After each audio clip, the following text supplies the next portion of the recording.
General Hospital will reveal. Maxie felt as though the entire world around her had begun to spin. Each breath heavier than the last as she found herself at the center of a storm she never asked to be part of. It was not the chaos of the outside world that overwhelmed her, it was the intimate, deeply personal tug-of-war unfolding within her own heart. Torn between two of the most important women in her life, Maxie could hardly comprehend how things had escalated to this point. On one side was Brook Lynn, the headstrong, guarded woman she had shared countless milestones with, who now stood before her, eyes blazing with determination, demanding absolute loyalty. On the other was Lulu, her oldest and dearest friend, a woman she had shared her youth and grief with, who now bore a secret that could blow apart the fragile peace keeping several lives intact. It was a choice Maxie never thought she would have to make, a choice that threatened to fracture everything she believed about friendship, truth, and justice. Brook Lynn's ultimatum came swiftly, and without mercy. There was no room for hesitation in her voice when she told Maxie she would have to pick a side. She had waited long enough, tried long enough, and now, she needed clarity. Her tone was firm, almost ice-cold, a far cry from the warm laughter they once shared. For Maxie, it felt like being stabbed in the chest. She wasn't prepared for this kind of emotional warfare. The idea of choosing between two people she considered family made her feel physically ill. She didn't answer Brook Lynn, not because she lacked courage, but because every fiber of her being rebelled against the notion of reducing friendship to a binary decision. But she knew deep down that staying neutral was no longer an option. The situation had escalated far beyond what she could reason or mediate. The feud between Lulu and Brook Lynn had been simmering for weeks. But it reached a boiling point the moment Lulu exposed a devastating secret. Gio Palmieri, young, talented, and fiercely independent, was not just another adopted teen from a distant past. He was, according to Lulu, the biological son of Brook Lynn and Dante. Maxie's stomach twisted the moment she heard the revelation. Dante, the man who had once loved Lulu, and Brook Lynn, his complicated past partner, shared a child who had been given away under mysterious circumstances. Now, years later, the truth was clawing its way to the surface, threatening to rupture the lives of everyone it touched.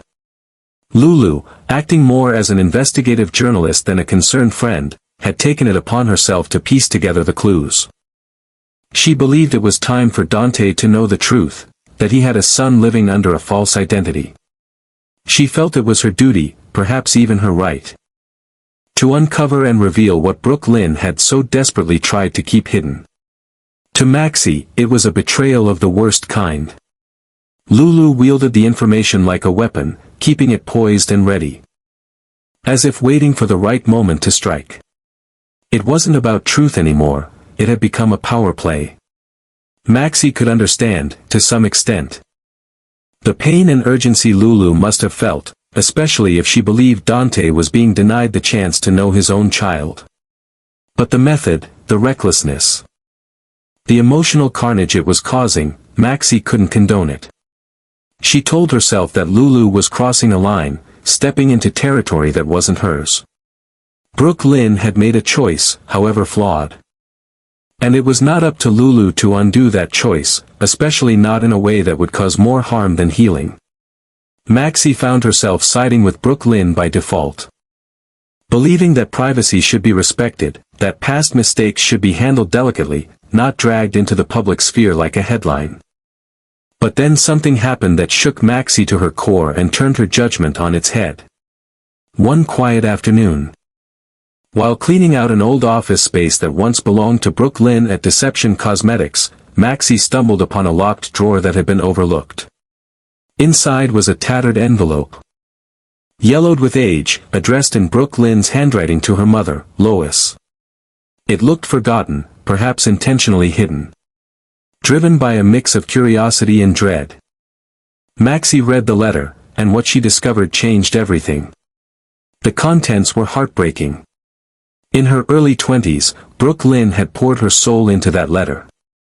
She spoke of fear, confusion, and desperation. She admitted to being overwhelmed, unsure of how to be a mother, afraid of how her choices would be judged by the family. She didn't want to give up her baby. But she had been pressured, guided by the cold, calculating hand of her own mother, Lois. The letter ended with a plea, "Please, Mom, don't do this. Let me keep him."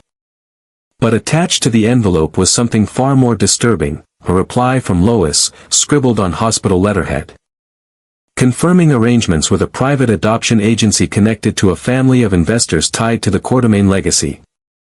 It was clear that Lois had orchestrated the adoption behind Brooke Lynn's back, using her influence to ensure the baby ended up in a home that would benefit her social and financial standing. Maxie could barely breathe after reading it.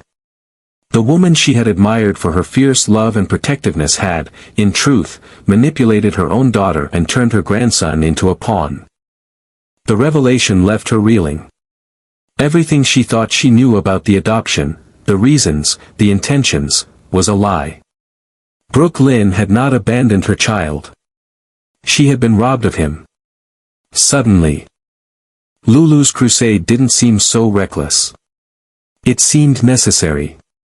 The truth had to come out, not just for Gio, not just for Dante, but for Brooke Lynn herself, who had suffered in silence for far too long. This discovery tore down every wall of neutrality Maxie had tried to build. She knew now what she had to do. She reached out to Lulu, her voice steady for the first time in weeks, and told her she was ready to help. Together, they would uncover the full story of what happened to Gio. Even if it meant confronting powerful enemies and challenging the most deeply entrenched forces in Port Charles. Maxie wasn't doing it for Lulu, or even for Dante. She was doing it for the truth. And for the broken mother who never had the chance to fight for her child. As the two women delved deeper, strange things began to happen. Old hospital records mysteriously disappeared. Legal documents were tampered with. Maxie received an anonymous note warning her to stop digging, and one night, while driving home, she noticed a black SUV following her for miles before vanishing into the darkness. Still, she pressed on. With Lulu's investigative instincts and Maxie's resourcefulness, they tracked down a retired nurse who remembered a child being quietly removed from General Hospital's neonatal ward years ago under orders from above. The pieces were coming together. And with every step, Maxie grew more determined. She realized she wasn't just searching for answers, she was reclaiming justice. Brooke Lynn, upon hearing of Maxie's and Lulu's mission, broke down. At first, she felt betrayed, but as Maxie gently presented the letter she had found, the wall around her heart finally cracked. She wept, not just for the lost years, but for the overwhelming relief of finally being believed. Maxie stayed by her side, promising that no matter how dangerous the path became, she would see it through. Because for the first time in a long time, Maxie wasn't afraid of taking sides. She had chosen the side of truth. And that, she knew, was the most important choice she could ever make. While sorting through old files at the editorial office where Brooke Lynn had once worked during her brief stint in PR and media relations, Maxie stumbled upon something that instantly unsettled her. Tucked away in a locked drawer buried beneath stacks of outdated contracts and press materials was a yellowing envelope, brittle at the edges, sealed but unlabeled on the outside. Her instincts prickled. This wasn't just another forgotten document. Gently prying it open, Maxie discovered an emotional letter written in Brooke Lynn's unmistakable handwriting. Addressed to none other than her mother, Lois. As her eyes scanned the faded ink, a sense of gravity settled over her like a cold weight. The letter was raw, vulnerable, and heartbreaking, a window into the psyche of a young woman being cornered by circumstances far beyond her control.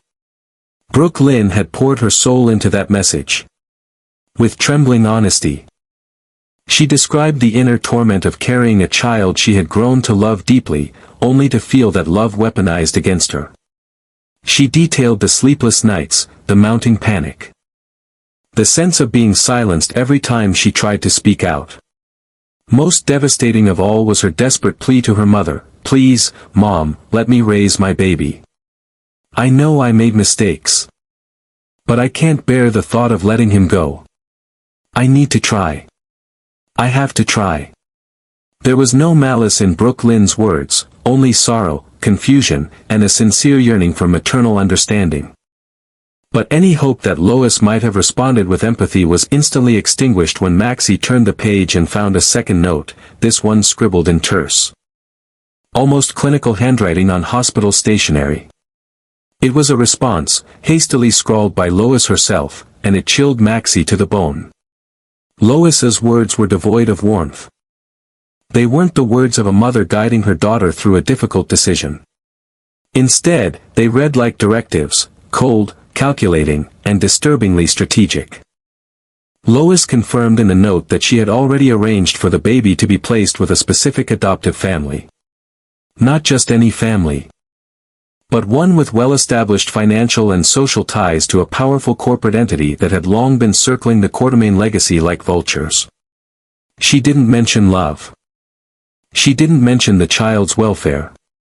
Instead, Lois emphasized discretion, timing, and the necessity of aligning the child's future with interests that protect our family's influence and reputation.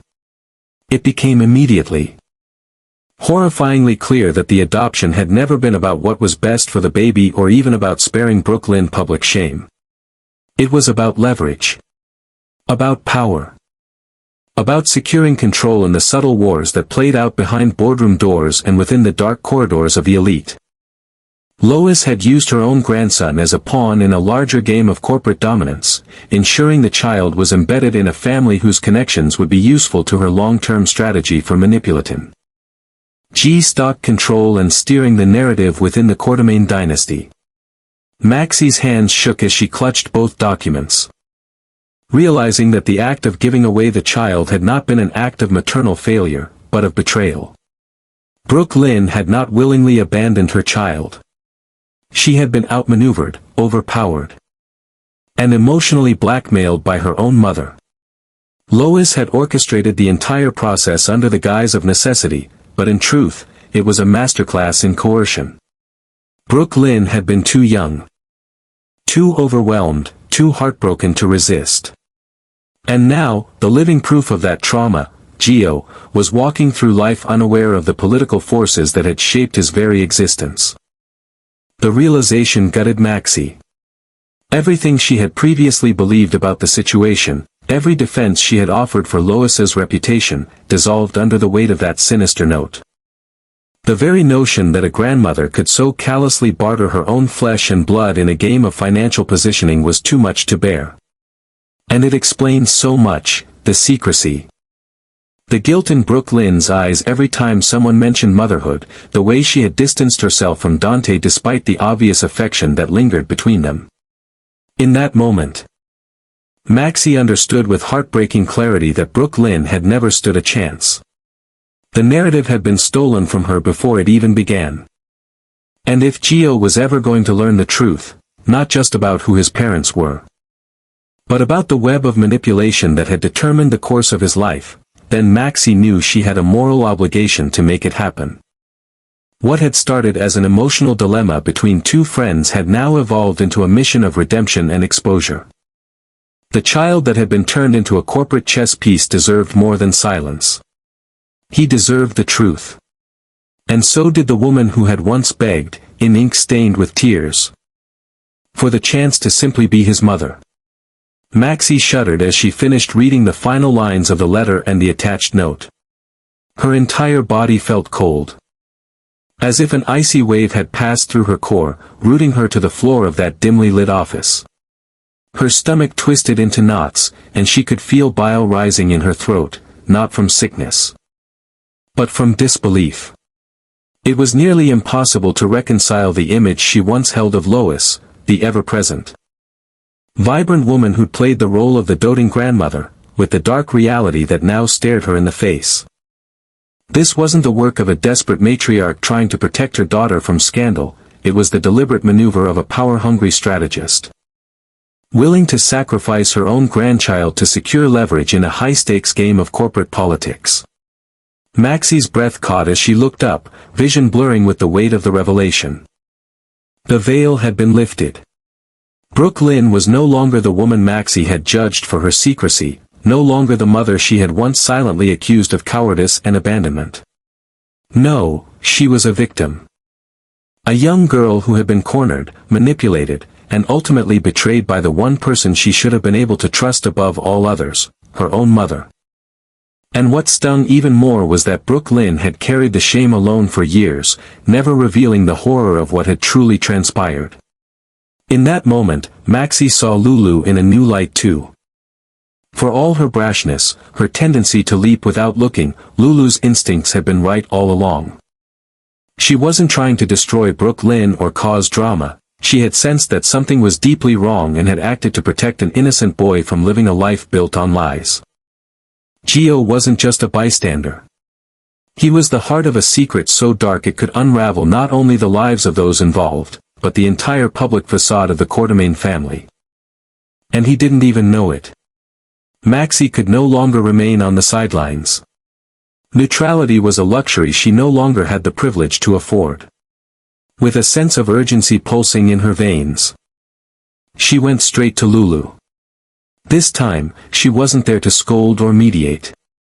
She looked Lulu in the eye and told her, unequivocally, that she would stand by her side. Not because she believed Lulu had handled everything perfectly, far from it, but because the stakes had shifted. They weren't dealing with gossip or broken friendships anymore. They were standing on the edge of something far more profound, a legacy of deception that needed to be exposed. Together, Maxie and Lulu launched a quiet but relentless campaign to dig up the truth. They started with sealed adoption records, piecing together timelines and anomalies in documentation that pointed to foul play. They traced cryptic financial transactions back to Lois's personal accounts, unusual payouts to an obscure legal firm in upstate New York and shadowy payments made under various aliases to intermediary ES connected with private adoption brokers. Their trail led them to former hospital staff who had since retired or relocated. And each conversation peeled back another layer of what was beginning to resemble a carefully orchestrated cover-up. But the deeper they went, the more resistance they encountered. Records had vanished. Entire hospital logs were found scrubbed or replaced.